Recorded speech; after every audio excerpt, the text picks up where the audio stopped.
Hey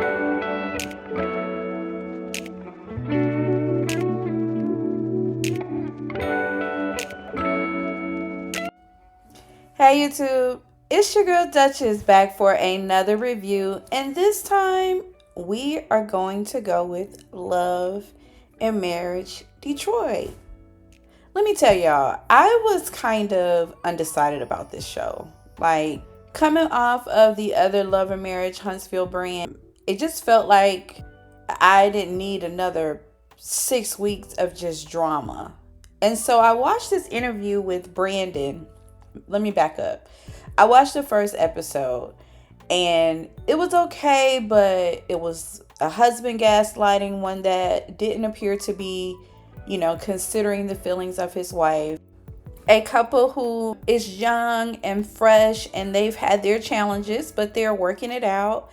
And they seem to be kind of a fun couple. I like their communication. Then these ladies kind of going at it, and I just was not interested in that. But I watched this interview with Brandon and his transparency about some of the struggles. It gave me a more human side of it, really, like maybe, this could be a good show to watch because, I'm not married, right? And it looks like it's giving some good insight into the whole love and marriage and struggle. Well, not really a struggle, but just in that space. So I think that there's some benefit that can come from it, and they are doing positive things.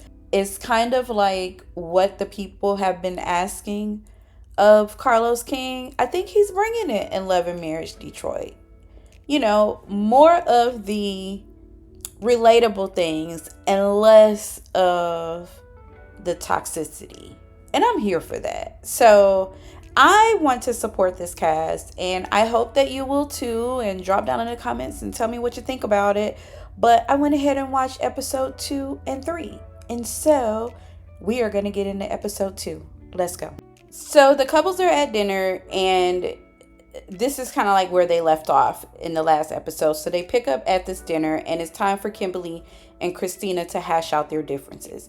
And so Kimberly just kind of goes in like, you're not a good friend. You're manipulative, and it was nothing positive about it. And so her husband is like, okay. You guys are saying these things. What is it specifically that she's doing? So Kimberly goes into Christina. They were at Christina's birthday party. She and her husband, Marcellus. And her guests made comment about them both having androids and was like, so you both like mediocre things. And Christina was gonna interject like, but I didn't have anything to do with that. But before she can get that out, Kimberly was like, and my friends don't disrespect my friends in their company. Like, I wouldn't watch my friends be disrespectful. And so Christina's like, she didn't even really know that happened. And there wasn't another example that gave of the piece. It was just kind of going back and forth off of, I didn't really get an understanding of the beef other than Kimberly is standing 10 toes down on what she perceives as Christina. And Christina's not trying to own something that doesn't have anything to do with her. She's also wondering kind of what planet is she on, because, girl, you really that mad about somebody making fun of your Android phone? Like, come on. Child. That other husband over there, when she said, so y'all both like androids, y'all both like mediocre things, he was like, damn. Then you got Brandon over there drinking like a fish. You know how you drinking your drink and there's nothing left in there, so you just get the slurp sound from the straw? Baby, he was at the bottom watching them go back and forth with their wagging the finger, don't wag your finger war. Girl, that was way too much drama. It's giving made up, I really don't like you, but this is all I can come up with right now. That's what it was given to me. Anywho, let's keep going.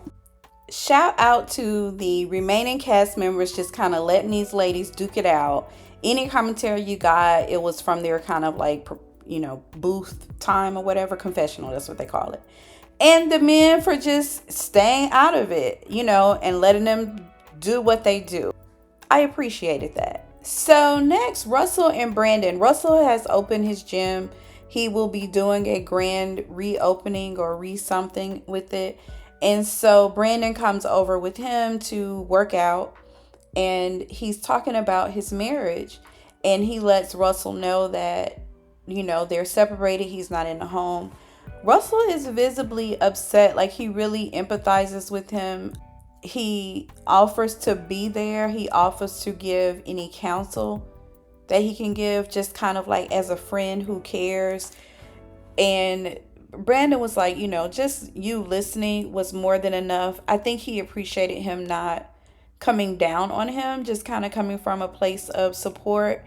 So Brandon shared with him that, he really wasn't getting what he needed, kinda. He basically felt unfulfilled, which would cause him to look in other places for fulfillment. He told her that he wanted a divorce, and she told him to get out of the home. And I kind of feel like as he's saying that, in the position that he's in now, he seems to be in a position of regret.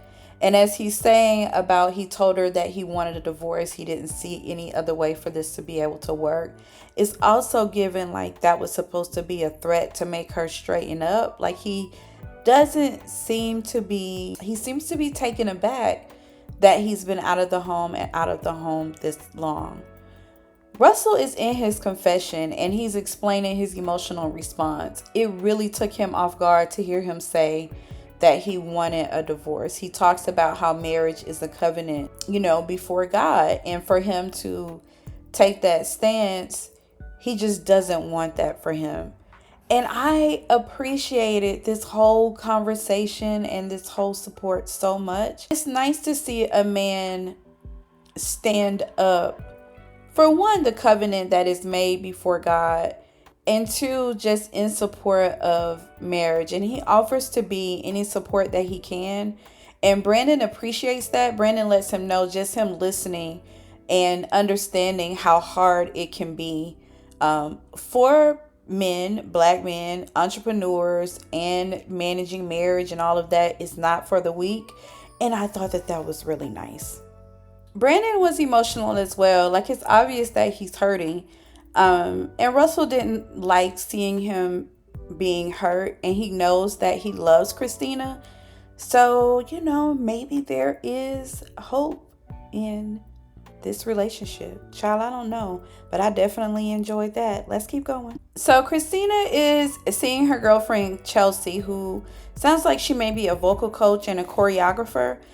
Christina appears to have a voice, and she may be wanting to get back into the artistry of singing and performing. She's really trying to find something productive to do with herself and possibly a way to earn money, because she's a stay-at-home mom and Brandon is the sole provider. So she definitely has to get that bread up. She mentioned that her husband, even though he's in the entertainment business and discovering artists and that sort of a thing, that's not something that he wants for her. She shared with her friend. Also, she kind of like caught her up on the drama at the dinner and whatever that was with Kimberly. She also said that, she's hoping that Brandon gets with some Christian mentors to kind of help him get better at this marriage thing. But, she's hurt about the separation as well. She feels like if she didn't put her foot down and do something, she would just be back there in a few years. And I can't disagree with her on that. She also wants him to get help to make sure that he ain't seeing other people. So it sounds like they may have had some infidelity or maybe some suspicion of that. And good for her for doing something for herself, no matter what happens with it. I thought that was important. Let's keep going. So next we have Anthony at the Man Movement. And it's a group of men who mentor teenagers like in high school. They feel like that's a great age because as they're graduating, they're really, really motivated to kind of make things happen and start their future. And y'all, I love that. The Man Movement, getting in there and mentoring, like so much of that is needed. Shout out to Anthony. I thought that was beautiful. I may be overdoing it, but it's so needed in the community. It was just really exciting just to see, you know, this representation. So Brandon comes as well. He gets there later. He wasn't really invited to the meeting of it all, like the meat of it. And he addresses that with Anthony. And Anthony tells him, listen, the last time you were so negative, taking all these jokes and stuff, I didn't extend the invite. Sorry, not sorry. I love the open communication between these two. Brandon gets to give Anthony some of his beef with him, from last episode. And Anthony feels like it's valid. He wants to reassure Brandon that he's trying to be a better person.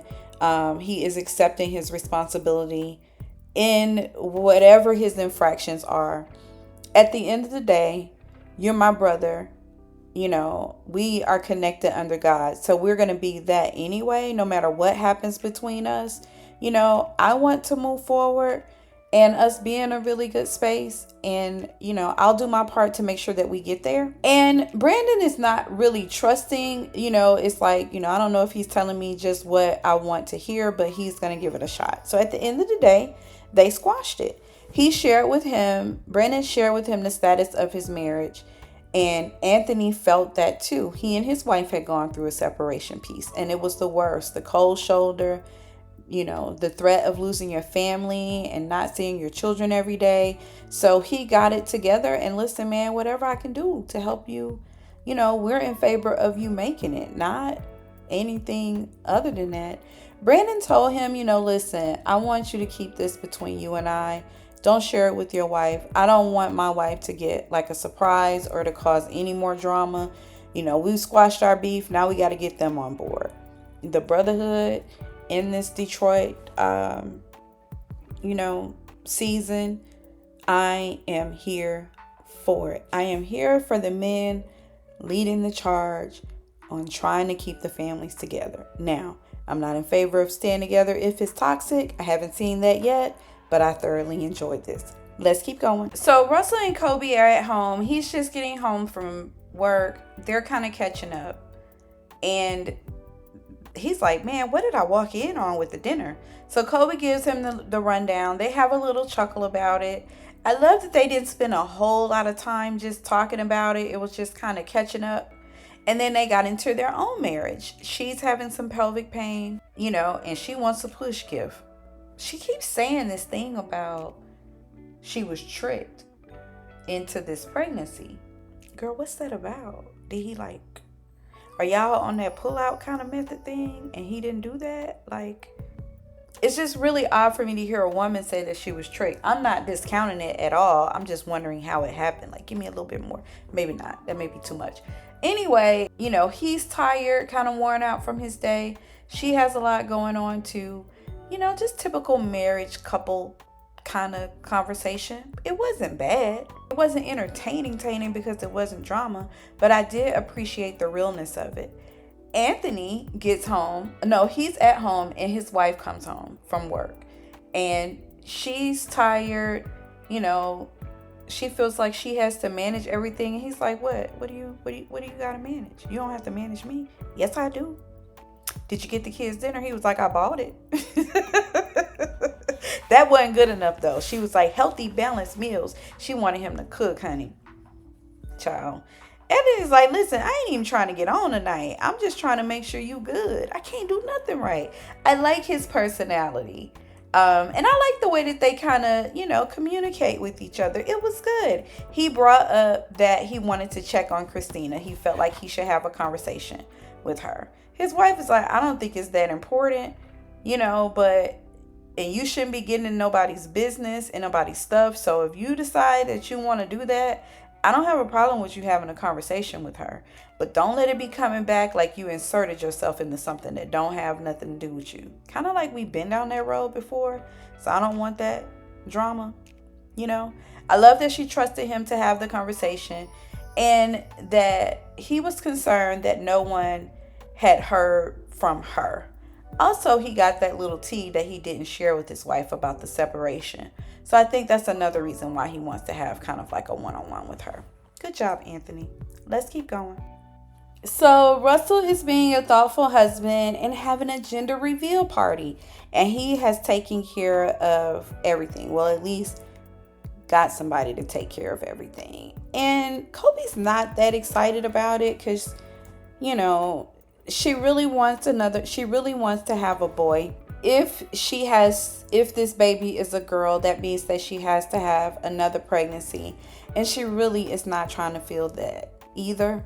So she's dealing with a lot, and she wanted a boy with her first pregnancy, and she loves her daughter. Her daughter is her girl. Like, don't get it twisted. And this baby, she will love it too. But she's trying to be transparent and being honest about how she's feeling, and this is how she's feeling.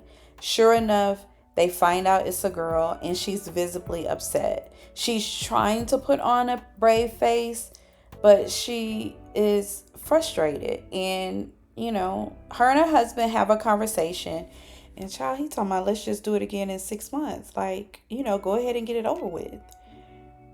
When she said that she didn't want to have any more children, it was kind of like, you don't want to have no more children? You know, like, that's obvious. That could be a point of contention for them. And he doesn't seem to be, he's dead set on trying again, and probably again and again if he could, to have this boy.